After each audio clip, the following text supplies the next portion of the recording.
Step by step. Your honour, ఈ case అద్దంలాగా ఎంతో స్పష్టంగా ఎంతో క్లియర్గా ఉంది. హత్య జరిగిన చోట హంతకుడి వేలిముద్రలు, సోనియా రాసిచ్చిన స్టేట్మెంట్, ఆదిత్య ప్రసాద్ హంతకుడని నేరస్తుడని రుజువు చేయడానికి ఈ సాక్ష్యాలు సరిపోతాయి your honour. One more thing, Sonia చెప్పిన దాన్ని బట్టి ఆదిత్య ప్రసాద్కి లీలావతికి అక్రమ సంబంధం ఉండేది. పెళ్ళైన తర్వాత కూడా యువర్ ఆనర్ అతను ఈ సంబంధాన్ని కొనసాగించాడు.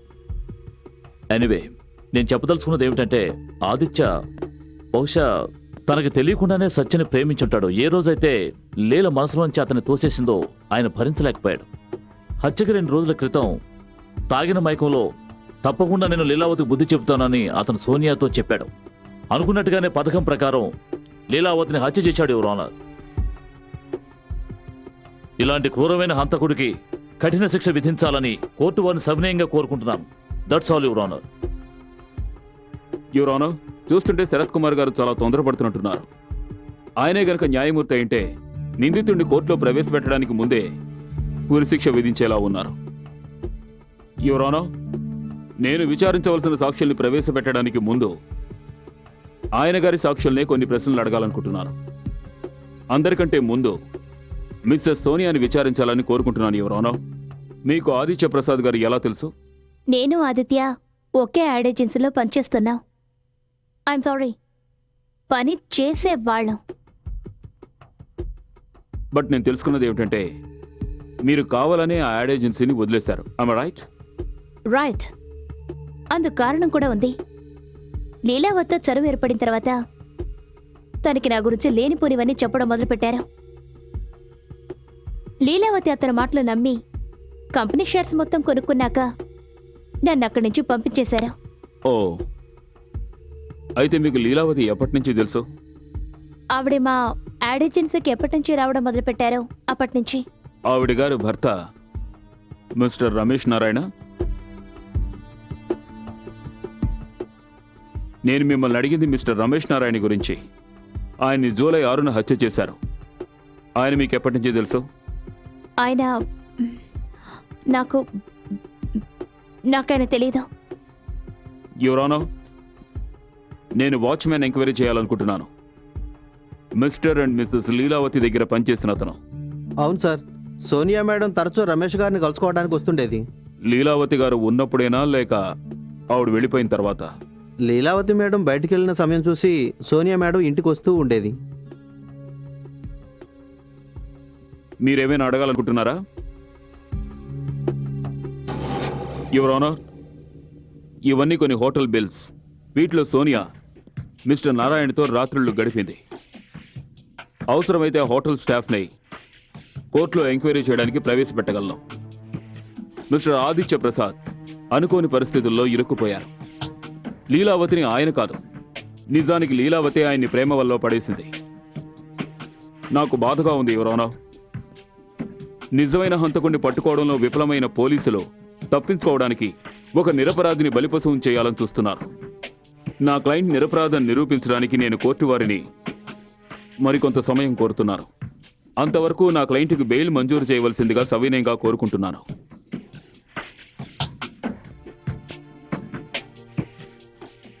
Bail is granted. వచ్చే వాయిదా రోజున నేను నీతో కలిసి కోర్టుకు రాలేను.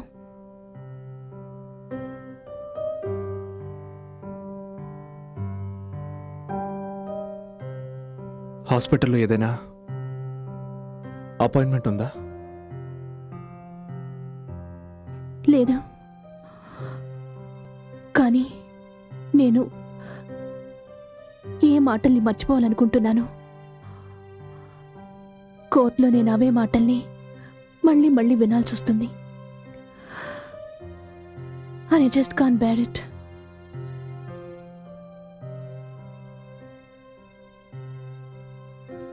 నువ్వెంత బాధపడుతున్నావో నాకు తెలుసు.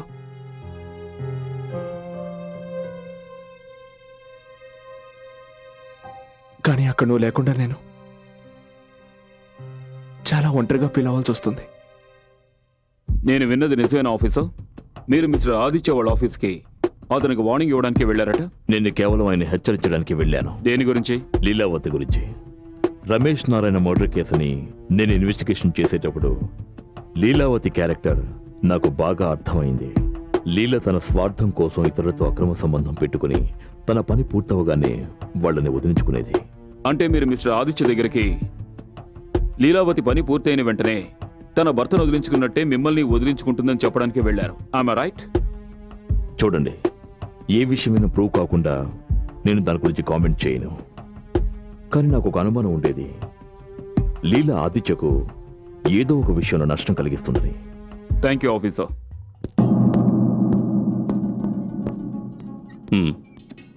ఇవిగో చూడండి, మీ అనుమానాలకి సరైన సమాధానం. ఈ ఫోటోగ్రాఫ్స్ని కోర్టులో చూపించండి. హంతకుడికి తప్పకుండా శిక్ష పడుతుంది. మీ దగ్గరికి ఈ ఫోటోలు ఎలా వచ్చాయి? ఎవరో నాకు ఫోన్ చేశారు. అతను నన్ను కొంత డబ్బు అడిగి ఈ ఫోటోలు తను చెప్పిన చోటుకి వెళితే దొరుకుతాయన్నాడు. ఇంతకీ ఈ ఫోటోగ్రాఫ్స్ మీకు ఎక్కడ దొరికాయి? నా ఉద్దేశం లీలావతిని హత్య చేసిన వాడు ఉరికంబం ఎక్కాలన్నదే. అందుకోసం నా నుంచి ఏ సహాయం కావాలన్నా చేయడానికి నేను సిద్ధం. యువర్ ఆనర్, ఈ ఫోటోలు ఆ రోజు రాత్రి తీసినవే, అంటే లీలావతి హత్య జరిగిన రోజు రాత్రి తీసినవే. యువర్ ఆనర్, మీరు ఒకసారి ఈ ఫోటోల్ని గమనించారంటే ఈ ఫోటోల్లో డేట్ అండ్ టైం రెండు ప్రింట్ అయ్యాయి. వీటిని బట్టి ఒక విషయం అర్థమవుతోంది యువర్ ఆనర్. హత్య జరగడానికి అరగంట ముందు హంతకుడు ఆ ఇంట్లోనే అక్కడే ఉన్నాడు. బట్ యువర్ ఆనర్, హంతకుడు తనకేమీ తెలియదని పోలీసుల్ని చట్టాన్ని నమ్మించడానికి ప్రయత్నిస్తున్నాడు, మూర్ఖులు చేయాలని చూస్తున్నాడు. కాబట్టి లీలావతిని ఇతనే హత్య చేశాడు. That's all your honour, that's all.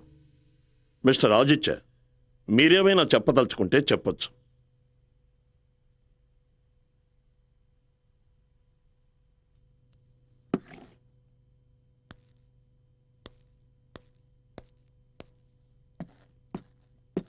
అవును, నేను ఆ రోజు రాత్రి లీలా వాళ్ళ ఇంటికి వెళ్ళింది నిజమే. కానీ అంతకు మించిన నిజం ఏమిటంటే నేను లీలాని హత్య చేయలేదు. ఏ రోజైతే లీలా హత్య జరిగిందో ఆ రాత్రి నేనేదో కొంచెం మాట్లాడాలి. This is what love and affection. నేను తలుచుకుంటే నీ భార్య బిడ్డని కూడా నీ నుంచి నేను వేరు చేయగలను. Shut up! Get out of my house! ఇంతకు మించి ఆ రోజు రాత్రి మా ఇద్దరి మధ్య ఏమీ జరగలేదు. లీలా హత్య ఎవరు చేశారో కూడా నాకు నిజంగా తెలియదు. కానీ ఖచ్చితంగా ఒకటి మాత్రం చెప్పగలను, నన్నెవరూ ఇరికించాలని ప్రయత్నిస్తున్నారు. అబద్ధం చెప్తున్నాడు యువర్ ఆనర్, ఇతను అబద్ధం చెప్తున్నాడు. అబద్ధాలు చెప్పి చట్టం కళ్ళకి గంతలు కట్టాలని చూస్తున్నాడు. I object your honour. Sharath Kumar గారు నా క్లయింట్ని సరిగ్గా మాట్లాడడానికి కూడా అవకాశం ఇవ్వడం లేదు. ఆయన చూపించిన సాక్ష్యాలు నమ్మశక్యంగా లేవు. పైగా కోర్టు వారికి ఇంతవరకు ఆ ఫోటోలు ఎవరు తీశారో కూడా చెప్పలేదు. యువర్ ఆనర్, ఒకవేళ నా క్లయింట్ తలుచుకుని ఉంటే ఈ ఫోటో స్ట్రిక్ ఫోటోగ్రాఫ్స్ అని చెప్పి రుజువు చేసుండొచ్చు. కానీ ఆయన అలా చెయ్యలేదు. ఎందుకంటే ఆయన చట్టానికి సహకరించాలనుకుంటున్నారు. నిజమైన నేరస్తుడిని చట్టానికి పట్టివ్వాలనుకుంటున్నారు. జడ్జి గారు, నేను ఆమెను ప్రేమించలేదు. అది కేవలం ఆకర్షణ. నాకు తెలియకుండానే ఆమె ఆకర్షణకి నేను లోనయ్యాను. ఒకవేళ తను నా జీవితంలోకి రాకపోయి ఉంటే బహుశా నేను ఆ రోజు రాత్రి నేను ఆ ఇంటికి వెళ్ళుండేవాడిని కాదు. అలాగే నేను ఆ భార్యతో ఈ విషయం గురించి దాచేవాడిని కాదు. జడ్జి గారు, ఒకవేళ నేను దోషనై ఉంటే అది కేవలం నా భార్య దృష్టిలోనే. అయినా మీరు నాకు శిక్ష విధించాలంటే విధించండి జడ్జి గారు. నేను ఏ రోజు చట్టవిరుద్ధంగా ప్రవర్తించలేదు. నిజంగా ఎవరిని హత్య చెయ్యలేదు. సార్, నేను జైలుకి వెళ్ళి నా భార్య బిడ్డలకి దూరంగా ఉండలేను sir. I love them. I love you.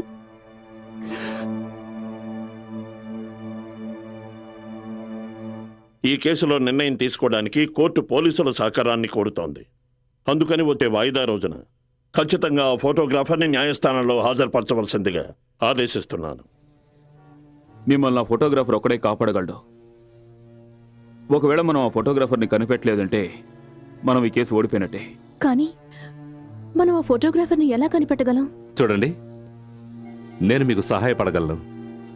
కానీ మీరు ఈ రోజు వరకు నేను మిమ్మల్ని అపార్థం చేసుకున్నాను. కానీ మీరు కోర్టులో చెప్పిన విషయాన్ని విన్న తర్వాత మీరు ఖచ్చితంగా నిరపరాధం రుజువైంది. ఈ కేసును నేను వాపస్ తీసుకోలేను. కానీ ఆ నోట్ల సీరియల్ నెంబర్లు నా దగ్గర ఉన్నాయి. వీటి ద్వారా మీరు ఆ ఫోటోగ్రాఫర్ దగ్గరికి వెళ్ళొచ్చు.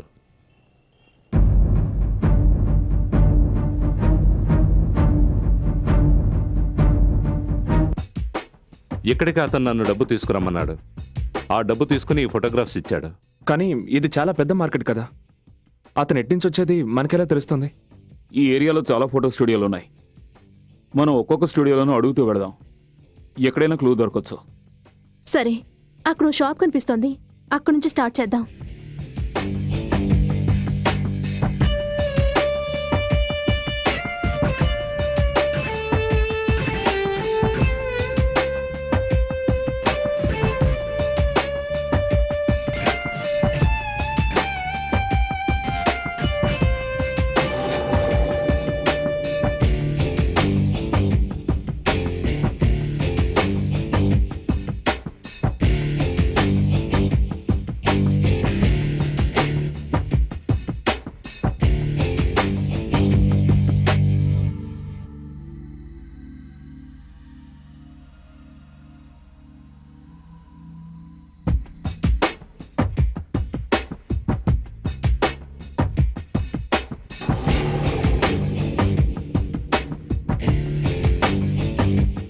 దొరికాయి.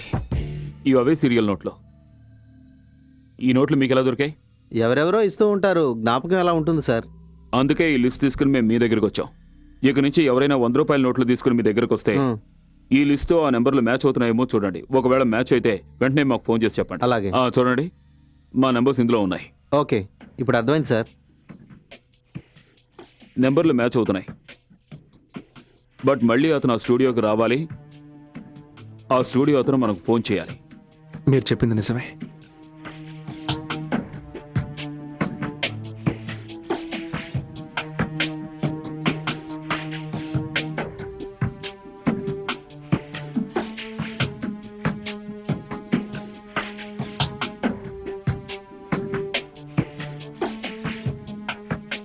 మనకింకా 2 రోజులు మాత్రం టైం ఉంది.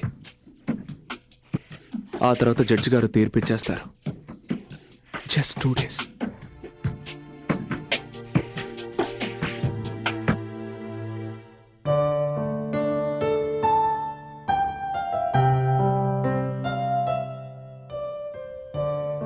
అది నీకేమీ కాదు, నువ్వేమీ చేయలేదు కదా. నాకు నమ్మకం ఉంది, నీకు తోడుగా నేనున్నాను. పోలీసులు ఇంతవరకు ఆ ఫోటోగ్రాఫర్ని కనిపెట్టలేకపోయారు. అయినా న్యాయస్థానంలో ఆదిత్య ప్రసాద్కి వ్యతిరేకమైన సాక్ష్యాలున్నాయి. అందుకని ఈ సాక్ష్యాధారాల దృష్ట్యా ఆదిత్య ప్రసాద్కి సంబంధించిన ఈ కేసులో ఈ న్యాయస్థానం... జడ్జి గారు, ఇన్నాళ్ళు ఎవరికీ తెలియకుండా ఫోటోలు తీసి బ్లాక్మెయిల్ చేస్తున్న ఫోటోగ్రాఫర్ చంద్రవర్మ ఇతనే సార్. మీ పేరు? చంద్రవర్మ. ఈ ఫోటోగ్రాఫ్స్ మీరే తీసారా? అవును. ఎందుకు? అది నా వృత్తి. మీరు ఈ కోర్టులో చెప్పగలరా ఈ ఫొటోస్ మీరు ఎప్పుడు ఏ పరిస్థితిలో తీశారో? బిజినెస్ మ్యాగ్నెట్ రమేష్కి సోనియాకి మధ్య అక్రమ సంబంధం ఉండేది. అది తెలుసుకుని నేను రమేష్ని బ్లాక్మెయిల్ చేసేవాడిని. ఒక రాత్రి నేను డబ్బు కోసం ఆయన ఇంటికి వెళ్ళినప్పుడు ఎవరో రమేష్ని హత్య చేయడం నా కంటపడింది. అప్పుడు నేను ఆ వ్యక్తిని సరిగ్గా గుర్తుపట్టలేకపోయాను. కానీ ఇంటి బయట నన్ను గుద్దుకుని వెళ్ళినప్పుడు చూశాను. ఆమె ఇంకెవరో కాదు, లీలావతి. ఆ రోజు నుంచి ఆవిడని బ్లాక్మెయిల్ చేసేవాడిని. ఆ తర్వాత లీలావతి జీవితంలోకి ఆదిత్య ఎంటర్ అయ్యాడు. నా బిజినెస్ ఇంకా డెవలప్ అయింది. ఆ రాత్రి నేను లాస్ట్ డీల్ కోసం వెళ్ళాను. ఆవిడ నాకు 5 లక్షలు ఇస్తానని చెప్పింది. కానీ ఆదిత్యని అక్కడ చూసి నేను బయటే ఆగిపోయాను. ఇద్దరికీ గొడవ జరిగింది. కానీ కాసేపు ఆగిన తర్వాత లీలావతి తన గదిలోకి వెళ్ళిపోయింది. ఆ తర్వాత ఆదిత్య బయటికి వెళ్ళిపోయాడు. నేను మెల్లగా ఇంట్లోకి వెళ్ళాను. లీలావతి మూడవుట్లో ఉంది. నన్ను కోపంతో బయటికి వెళ్ళమంది. పైగా నీ ఇష్టం వచ్చినట్టు చేసుకోమని ఫోటోలు నా మొహాన్ని కొట్టింది. నాకేం అర్థం కాలేదు. మాట్లాడకుండా అక్కడి నుంచి వచ్చేశాను. నెక్స్ట్ డే పేపర్లో లీలావతి హత్య చేయబడినట్టు హెడ్లైన్స్ లో వేశారు. థ్యాంక్ యూ మిస్టర్ చంద్ర, మీరు వెళ్ళొచ్చు. Thank you sir. Your honour, mister Chandra సాక్ష్యం వల్ల తెలిసింది ఏమిటంటే ఈ హత్య జరగడానికి అరగటం ముందే మిస్టర్ ఆదిత్య ప్రసాద్ అక్కడి నుంచి వెళ్ళిపోయారు. తర్వాత ఆయన పికాసో బార్కు వెళ్లారు. అక్కడి నుంచి లీలావతికి ఫోన్ చేశారు. అక్కడ ఆన్సరింగ్ మిషన్ లో మెసేజ్ పెట్టారు. ఆ టేపే ఆఫీసర్ అలీ దగ్గర ఉంది. అక్కడున్న బార్ కుర్రాడితో ఆదిత్య గొడవ పడ్డారు. ఆదిత్య బాగా మత్తులో ఉండడం వల్ల అక్కడున్న బార్ కుర్రాడే టాక్సీ ఎక్కించి ఆయన ఇంటికి పంపించాడు. మరుసటి రోజే ఆయన తన కారును కూడా అక్కడి నుంచి తెచ్చుకున్నాడు. ఎంత ధైర్యం ఉంటే నా మీద ఈ విషయం బార్ కుర్రాళ్లే సాక్ష్యం చెప్తారు. ఇప్పుడు ప్రాసిక్యూషన్ వారి దగ్గర ఆదిత్య హత్య చేసినట్టు ఎటువంటి సాక్ష్యాలు లేవు. సో ఆయనే హంతకుడని రుజువు చేయలేరు. అందువల్ల నేను ఈ కోర్టు వారిని మిస్టర్ ఆదిత్య ప్రసాద్ ని నిర్దోషిగా విడుదల చేయవలసిందిగా కోరుకుంటున్నారు. మిస్టర్ శరత్, మీరేమైనా చంద్రవర్మని క్రాస్ ఎగ్జామిన్ చేయదలుచుకున్నారా? No your honour.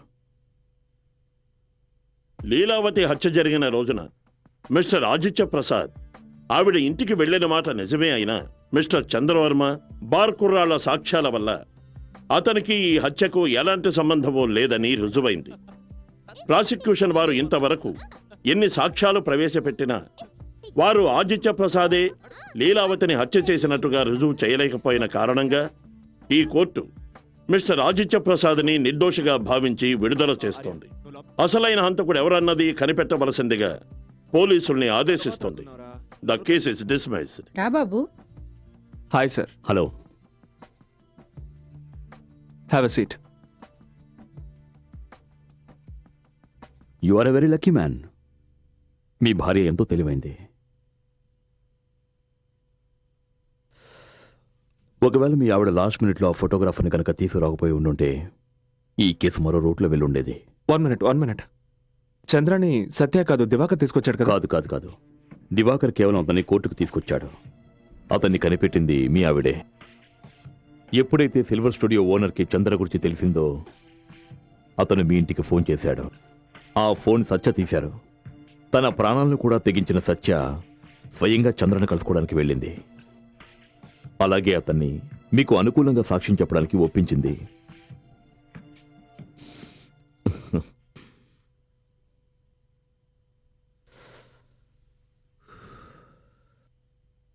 నమస్తే సత్యవతి గారు. భార్య అంటే ఇలా ఉండాలి. ఆయన కోసం మీరు ఎంతో చేశారు, కానీ మీ ఆయన మీ దగ్గర అన్ని విషయాలు దాచారు.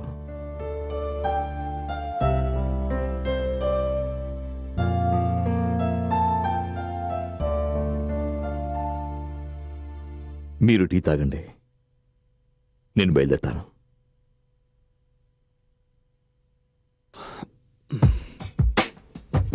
బాయ్. బాయ్.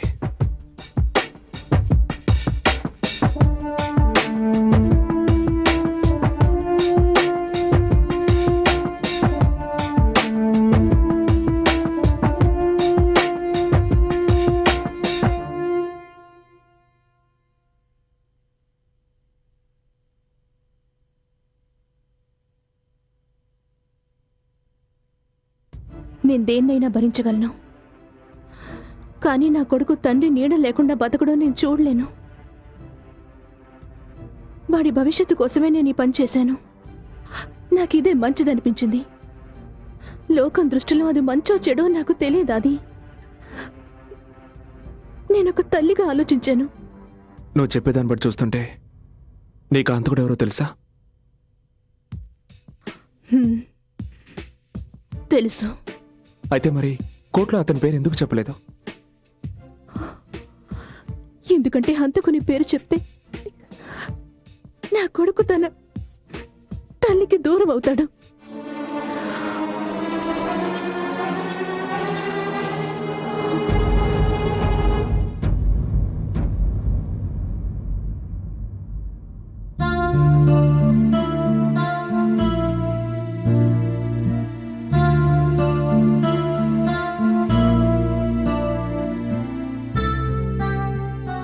మీరేమనుకున్నారు? నాతో గడపాల్సిన మీరు దాంతో కులుకుతూ ఉంటే నేను చూస్తూ ఊరుకుంటాననుకున్నారా? మీరు ప్రతిరోజు ఆలస్యంగా రావడం, మాటకు ముందు నాతో అబద్ధాలు చెప్పడం, ఆఫీస్ టైంలో ఆఫీస్లో ఉండకపోవడం, మీరు చెప్పే ప్రతి మాటని నేను ఎప్పుడూ నమ్ముతూనే ఉండేదాన్ని. కానీ ఆ రాత్రి రెస్టారెంట్ నుంచి వచ్చిన తర్వాత మళ్ళీ ఆఫీస్కి వెళ్ళాలని చెప్పినప్పుడు నాకెందుకో అది నమ్మాలనిపించలేదు.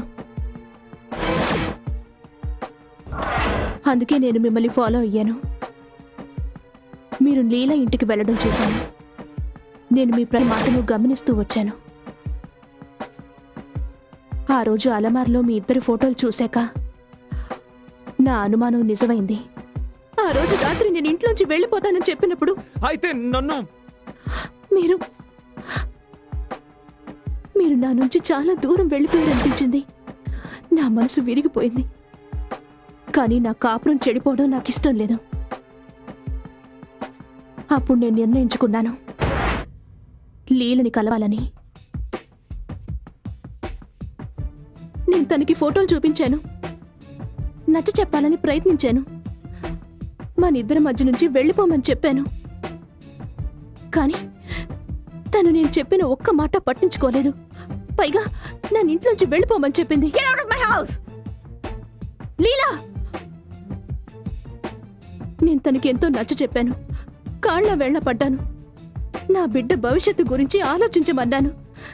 ఎంత బతిమాలుకున్నా తను ఏమాత్రం కనికరించలేదు. పైగా నేను నిన్ను సుఖపెట్టలేకపోతున్నానని, అందుకే నువ్వు దాని దగ్గరికి వెళ్తున్నావని, మన పవిత్రమైన బంధాన్ని అపవిత్రం చేసింది, మనిద్దరిని విడదీస్తానంది. దాంతో నేను తట్టుకోలేకపోయాను. నేను చేసిన నేరానికి నీకు శిక్ష పడుతుందని నేను ఊహించలేదు.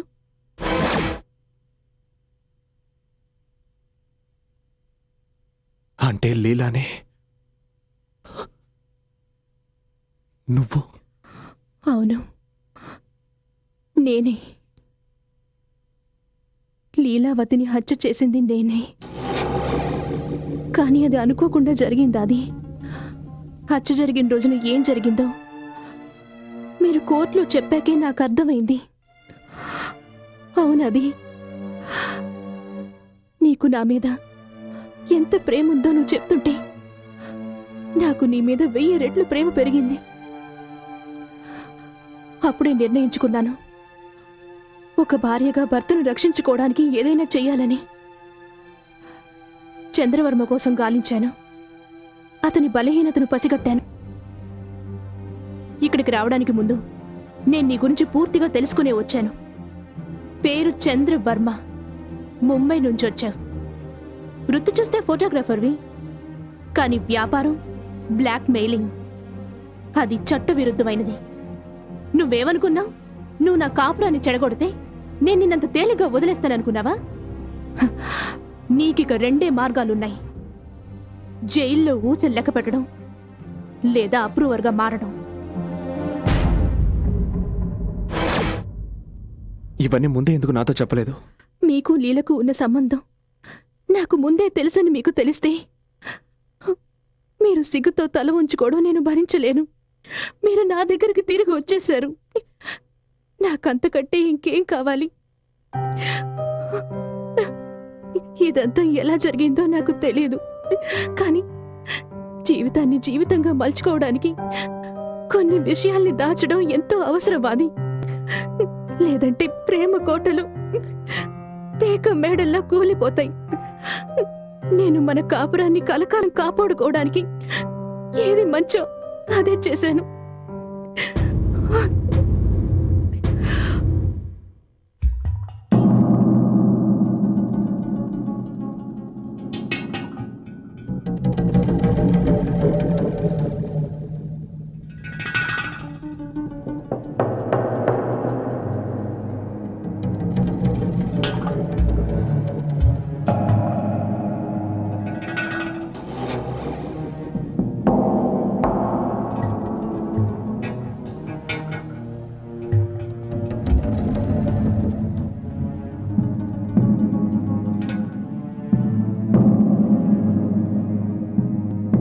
నా లైటర్ ఎప్పుడు తప్పుడు టైంలో సిగరెట్ వెలిగిస్తాను, రైట్ టైంలో లైటర్ని మర్చిపోతాను. కరెక్ట్గా చెప్పారు సత్యవతి గారు. జీవితం ఒక నాటకరంగం అన్నాడు షేక్స్పియర్. అందులో కేవలం మనం కథాపాత్రలో మాత్రమే. దాన్ని మీరు నిజం చేశారు. అలా చేయలేదంటే మీ జీవితం నాశనం అయ్యేది. నా వల్ల మీ జీవితం కూలిపోవడం నాకేమాత్రం ఇష్టం లేదు. All the best.